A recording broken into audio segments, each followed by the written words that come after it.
هاي هسه دا اشوف فيديوهات على الحسين تقريبا على الشاشة الثانية مالتي، دا اشوف الولد يصور فد بالاسبوع مرتين فيديوهات ريلز، يجي يفتح رأسا يفتح كاميرته ويجي يحكي لك انا عندك مشكلة، انا عندي نصيحة الك من فلان كتاب، من فلان مؤنث، من فلان صفحة، ويجي يشرح لك المشكلة مالتك شنو، يجي يحاول يحلها الك. يجي يحكي يعني بثقة اولا، ويجي يحكي يعني خلينا نقول انه بدون تأتأة، يجي يحكي يعني طق بطق، خلينا نقول يجي نقول هيك. فاني دائما اسال روحي انه هذا شلون يسويها. كذلك اكو احمد الوائلي، انه يجي يحكي لك محاضرة 40 دقيقة ساعة، يجي يحكي لك بيها آيات، يستذكر بها آيات، يستذكر بها شعر، يستذكر بها أحاديث وقصص ناس وشلون، ويجي يحاول ينصحك، ويجي يحاول انه يسرد لك حكايات. كل هذا بمحاضرة واحدة وباستمرارية، وبدون ما هو يقعد يتأتئ، بدون ما هو يقعد يحاول يتذكر هو شنو، يعني يحاول يتذكر فد مواقف معينة، انه لا رأسا يجي يحكي. هاي شلون يسووها؟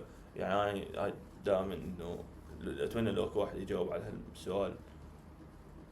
انا اشوف انه هم عندهم فد فكرة، واكو فكرة ثانية رأسا من عقلهم تجي، الفكرة الثانية رأسا تجي بعدين، فكرة ثالثة رأسا تجي. ماكو تقطع، ما يحتاج يعني يتعبون روحهم بالتفكير، انما مثلا مثل اللي قاعد لا رأسا لا فكرة قاعد تطلع، رأسا الفكرة قاعد تجي، ما يحتاج يتعبون روحهم من شنو يحجون. وهذا قاعد اللي اواجه صعوبة بالفيديوهات اللي دا انشرها. يعني انا دا احاول انه اصور فيديوهات مواضيع اعرف احكي بيها، بس من احكي بيها من اصور فيديوهات رأسا ابقى صافن، يعني مثل البرين الدماغ يفقد او يصير يعني فارغ، انه شنو اللي احكينا، شنو الشغله اللي احكيها الجايه، شنو الشغله الجايه اللي احكيها. وهذا الشيء يعني ما اعرف شنو الحل مالته. ف يعني دا اسال اصدقائي نصحونا في شيء حلو، انه ما حد راح يهتم انه اذا انت غلطت او تأتأت او اي شيء.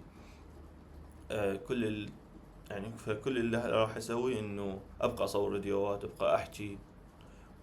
والدتي تقول انه انت عندك يعني من انت وصغير ما كنت تحكي ويا احد، يمكن لحد ما دخلت الكليه تعرفت على ناس، يعني على اصدقائي، على اصدقاء اللي الان هم عندهم عندي واحكي وياهم. بس يعني قبلها يعني لحد الاعداديه ما كنت احكي ويا احد، هو صحيح الحكي.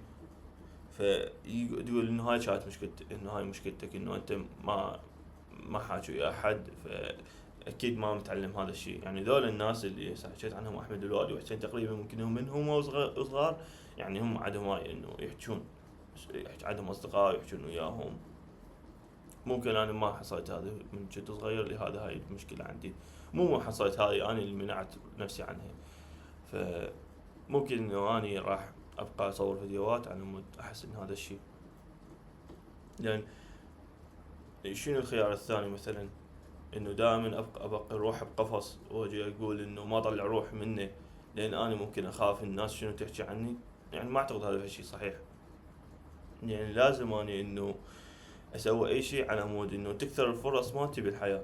انه مثلا اوكي ابقى اصور فيديوهات على التيك توك، لان ممكن تنفتح لي ابواب بعدين اكثر، مما انه لو خايف انه ما اصور بس لان انه انا ما اعرف احكي، او انه ما اعرف احكي بصيغة يعني طلاقة.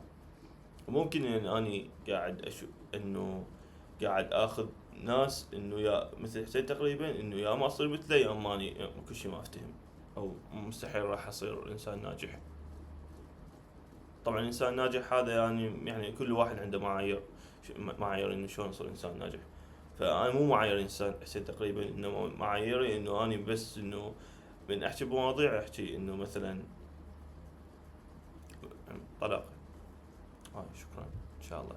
واكو بالتعليقات انه قالوا لي مشط شعرك فمشطت. وهذا الفيديو يمكن عدته يمكن 10 مرات. بس يلا ان شاء الله يعني اعتقد انه بالمستقبل راح تقل عدد المرات اللي اعد بيها الفيديو.